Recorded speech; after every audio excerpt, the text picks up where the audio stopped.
Okay, hello everyone. My name is Batbayar. I'm a PhD student at the Deakin University. So throughout the conference, we heard a lot about a presentation and talks about the habitat use and stopover sites on the on-ground condition. So now let's move on to the aerial condition, which is also important habitat for the shorebirds. Oops, why it's not advancing. Okay. So as I said, we know quite a lot about the avian migration in two-dimensional space. For example, we know where they migrate and also when they migrate and also how they migrate. But in three-dimensional space, we know relatively little.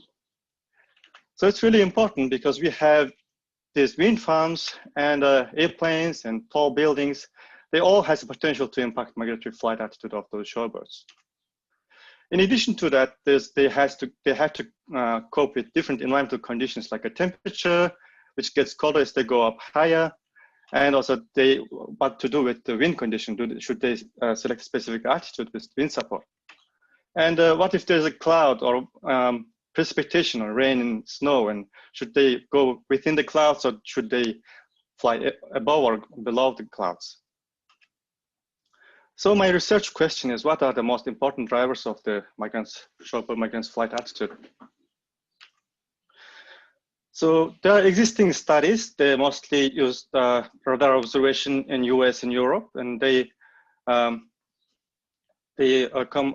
up the idea that migrants select specific certain altitude at which wind support is best. So in addition to this wind hypothesis, there's a few studies use this tracking data in order to test these ideas. And a couple of years ago, this Professor Prisma and his colleague published a similar story on black-tailed godwit, and they found that they can fly really high altitude, up to 6,000 meters. They can. This behavior might be related to the temperature condition on the ground. So other than that, there's very few quantitative estimation on migrants' flight altitude selection. So our hypothesis, we hypothesized that first migrants select certain flight altitude to maximize their wind support, and they may also select certain flight altitude to maximize their visibility. Third, they may also avoid clouds, and therefore they can avoid water loss. And they may also avoid climbing costs. So in order to test those hypotheses, we used the tracking data of Far Eastern Curlew and Whimbrel. Those are tracked by Australasian Weather Study Group during year 2007 to 2009, and they were deployed by GSM GPS trackers. So a nice thing about those GPS trackers is that they provide altitude measurements in addition to longitude, latitude, and time information. So using this altitude measurement data, we can find out the weather conditions of altitudinal beams through which they migrated. So in this case, we annotated the altitudinal beams with wind condition, from which we can estimate the wind assistance, and also cloud cover, and relative humidity, and also temperature. So we did this annotation for other altitudinal beams that migrants did not choose to fly.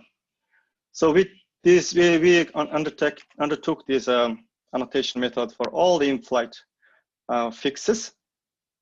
So we came up with 12 altitudinal beams ranging from 0 to 6,000 meter altitude. So what to do with this data? So first, we can visualize the environmental conditions through which they migrated. For example, in this case, a heat map shows the cloud cover. More red color represents the more cloud in there. If the blue color represents there's no cloud. So from this heat map, we can kind of see where they're migrating with respect to clouds, but it doesn't give us a quantitative estimate. So in order to do that, we involved COXME, which is the conditional logistic mixed effect model. So let me give you a brief detail of this model. So as I suggested before, we know the case where altitudinal beams that migrants choose to fly, and we know the controls, other altitudinal beams that migrants did not choose to fly. So using this case and control set throughout the all air columns, that in other words, the in-flight fixes, we can build this model. So in addition to these weather conditions, I took altitude as a climbing cost because climbing cost is a good proxy measure for the climbing cost. Okay, let's move on to results. Interestingly, the altitude was the most important factor. In other words, they tend to fly at low altitude rather than flying higher altitudes. Secondly, the wind support was an important factor. So even though they fly at low altitude, they tried to make use of wind support. And it was significant for Curlew that they avoided clouds. But there was a similar trend for Whimbrel. So as we know that they fly from the previous analysis, we know that they must tend to fly at low altitude. We can see the attitudinal distribution of two migrants. So here we see flights over sea, and the distribution of in-flight fixes. So this is flights over land. So from here, we can easily see that most of the in-flight fixes were near ground, which is below 1,000 meter altitude. So, however, they tend to fly a bit higher when they're flying over land compared to flying over sea. So to conclude, the migrants, those two migrants, mostly fly at low altitude, by which they can reduce their climbing cost and water loss. And they also try to make use of wind support, so they can reduce their energy and time cost, and they avoid clouds. So in our case, most of the, more than 95% of in-flight fixes were below the clouds, so they don't like clouds, so that they can increase their visibility during the migration. So finally, we found limited support that they avoid water imbalance. However, they might have mitigated this problem by flying at low altitude. So in terms of implications, so future development plans should be properly evaluated with respect to migration of avian migration and shorebirds.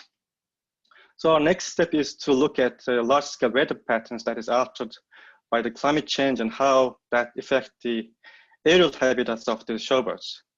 So with that, I would like to thank all the collaborators and founders, and especially thank you for all the field volunteers who helped for catching those waders. And thank you very much. And if you have any questions, just let me know.